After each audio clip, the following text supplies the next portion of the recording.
Westgard Multirules. So these are a set of quality control rules to interpret quality control results in the clinical laboratory.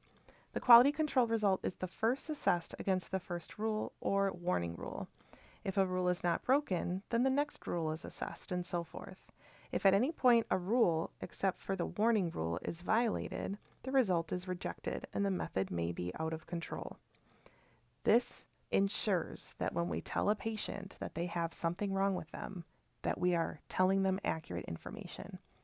So these rules are very important to follow, and instruments are built in to flag these, but it's the tech's responsibility to ensure that there aren't any flags and to understand what the rules mean and why specimens may be getting rejected so that they can troubleshoot the process and get the results fixed as soon as possible. So Westgard nomenclature, the large number, 1, 2, 4, or 10, is equal to the number of QC results that are out of control. The subscript numbers, the standard deviations that have been violated. For example, a 1-2S rule means one QC value has violated the 2 standard deviations rule. In other words, one value was outside of 2 standard deviations from the mean. So we have the 1-2S, the 1-3S, 2-2S, R4S, 4-1S, 10X. So the large number again tells us the number of QC results that are out of control. The subscript tells you the number of standard deviations violated. So again, for this first rule, one value was violated by the 2 standard deviations away from the mean. So one value was greater than 2 standard deviations away.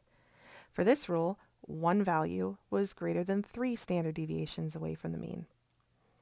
For this one, 2 values were greater than 2 standard deviations away from the mean, and then we go from there. So the 1-2S rule, this rule is used as a warning rule to trigger careful inspection of the quality control data by the following rejection rules.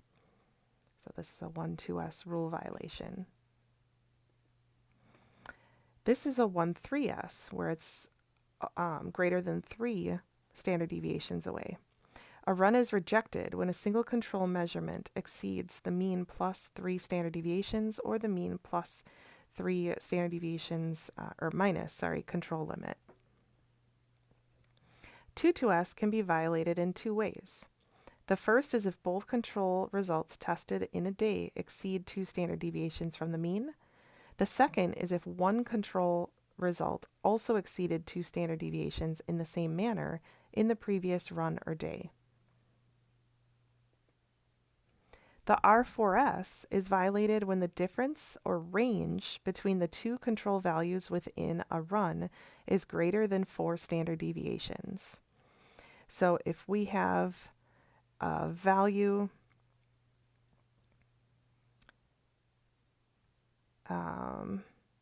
down here and our highest value is up here, this one appears to be okay. So you would go, that's 1, 2, 3, that would be at the 4 standard deviations away. So that would be an issue.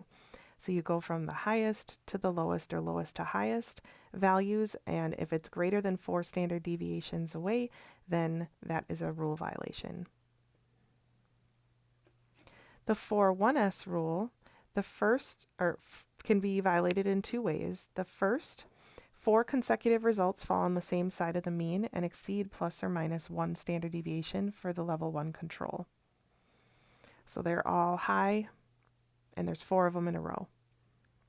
The second, it's violated when both levels of control for 2 runs in a row exceed plus or minus 1 standard deviation. So here, the level 1 sodium control and the level 2 sodium control are both off. The 10X can be violated in 2 ways. First, it's violated when 10 consecutive runs for one level of quality control are all on the same side of the mean. So here's the mean, and we have all of these results that are below the mean. The second, all on the same side of the mean for both levels of controls for 5 days. So when we look at the flow chart, if the QC results are exceeded, or they exceed 1 2s, so one value is greater or less than 2 standard deviations away from the mean. If it's not, then it's in control and we go ahead and report the results right away. If we do violate the 1 2s rule, then we go down here to this scheme. We look at whether it violated the 1 3s rule. If it did, then we have to reject it. If it did not, then we look, did it violate the 2 2s rule? If yes, we reject it. Then we have to look, did it violate the R 4s rule? If yes, we reject it. If not, we look at the 4 1s rule. If yes, we reject it. If not, then we continue on to the 10x rule.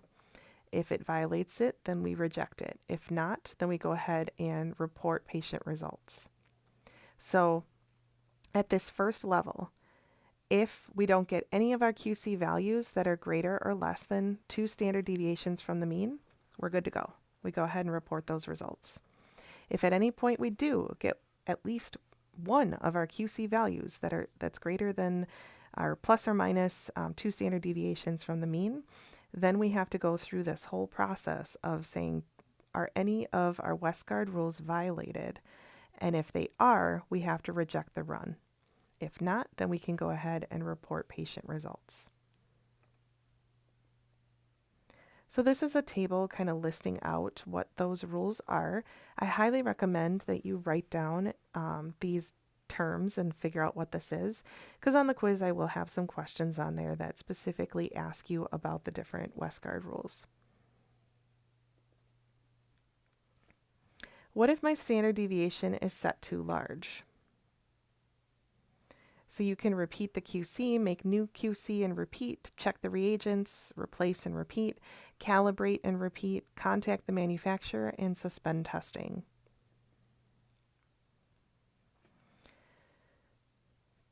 Controls violate rules, repeat the run. If it's okay, then you can report. If not, use a new bottle of control and repeat the run. If it's okay, then you can go ahead and evaluate using the Westgard rules. If not, then you want to check the instruments and reagents. If we get to this point and we just had to redo the QC, you don't need to rerun the patient samples. That just means that there was an issue with the QC reagent we were using, and we can go forward with reporting the patient samples as soon as QC works. But if not, then we have to go look at the actual system itself.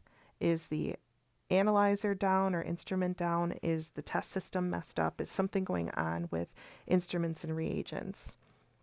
If not, you would definitely have to repeat the specimens because we went and reevaluated the system. We've changed something in the system, so you repeat QC and repeat the patient's specimens. If you recalibrate and it's okay, you still need to repeat the patient specimens because now it's been recalibrated, which means that the precision may bring the values to a different number because the instrument needed to be calibrated. If it's not okay, then you refer to the manufacturer's manual and/or call technical service.